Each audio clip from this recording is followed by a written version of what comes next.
Hi, everyone. I wanted to provide a quick 2 week update. So I arrived in Valencia 2 weeks ago, and I realized that today I screwed up. It's actually a holiday. Today is October 9th, which is the day of the Valencian community.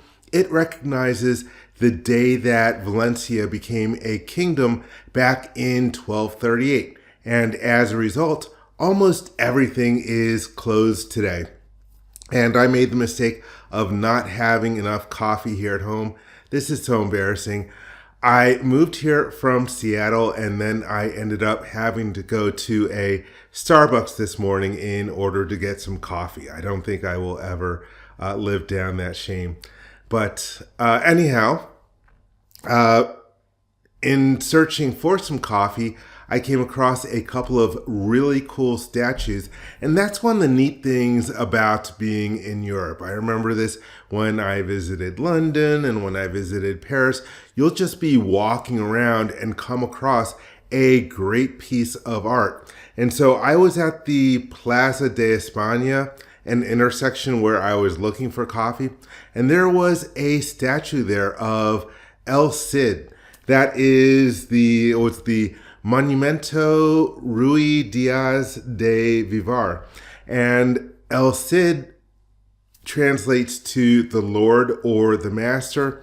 And so he lived around the 11th century, and he was a great warrior. He is a Spanish folk hero, and he was also a knight. He had a bunch of knights that worked for him, that were part of his team. But anyhow, he became the Prince of Valencia from 1094 until his death in 1099.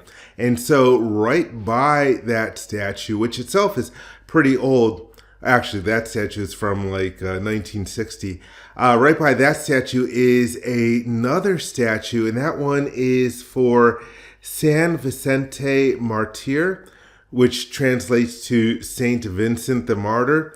And he was the patron saint of Valencia, and he is from back in the 3rd century. So again, just tons and tons of history here. It's one of the things that I love about Valencia. But anyhow, let me tell you about how I have been doing, how we have been holding up, how Bella has been doing. And so the first week was pretty rough, and I had a bad case of jet lag. And there's something weird about coming here on vacation versus coming here to live. When you come here on vacation, I guess you're just sort of amped up and you know that you only have a few days, and so you try to get through the jet lag as quickly as possible. Also, I drank a bit when I was here before. I'm currently not drinking these days. I'll make an update about that next week. But I think maybe even the drinking helped get aligned with the time schedule here. But again, I just had a really tough few days where my sleep schedule was completely off, or maybe it was still aligned with the sleep schedule in Seattle.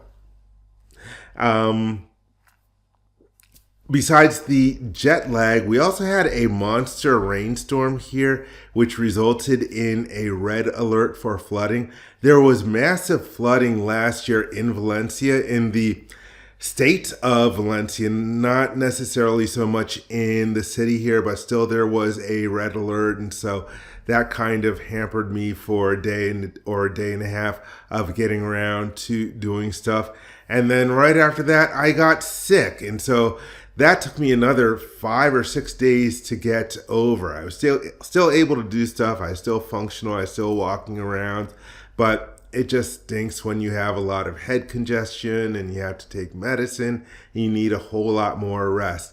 And so the first week, I was still in the honeymoon phase, but it was just hampered by that whole adjustment of now living 9 time zones away and having a long, exhausting flight and all the stress of moving as opposed to just coming here on a vacation.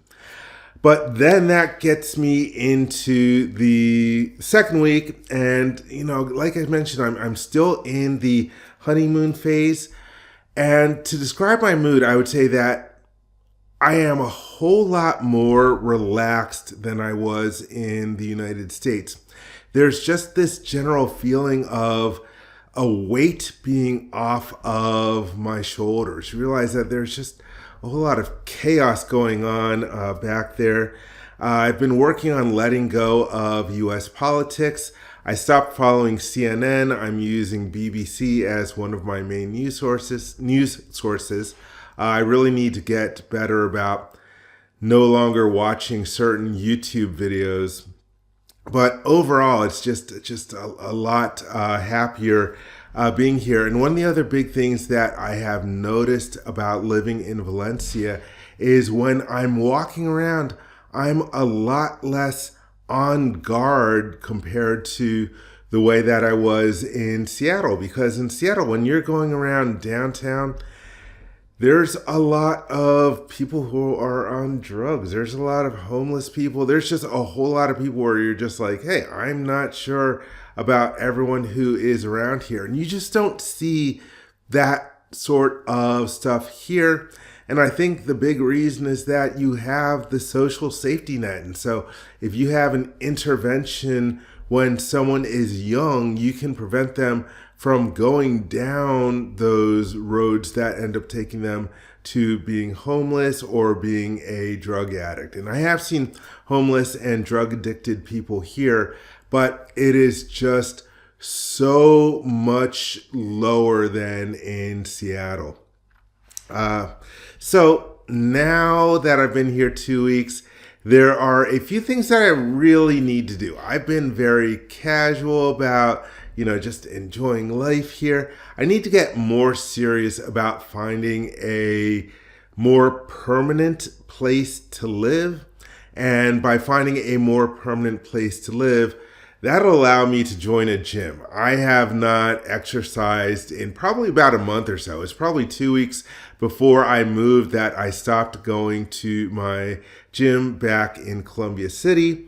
And so it's been a couple weeks here that I haven't been exercising, and I really miss it. I know I've been eating way too many carbs by eating a lot of paella and arroz al horno, which is like oven rice, and they make it with a whole bunch of pork and potatoes and all sorts of, garlic and tomatoes, all sorts of great stuff in there. And also, besides the gym membership that I desperately need, I need to enroll in a Spanish language school. And again, that's going to be very dependent on where I live, although I may end up signing up for the school that's located right by the Central Market. That's one that I had explored back when I was living in Seattle in terms of helping some friends get a visa for living in Spain. But anyhow, there it is. That's a quick update on the past 2 weeks and on today.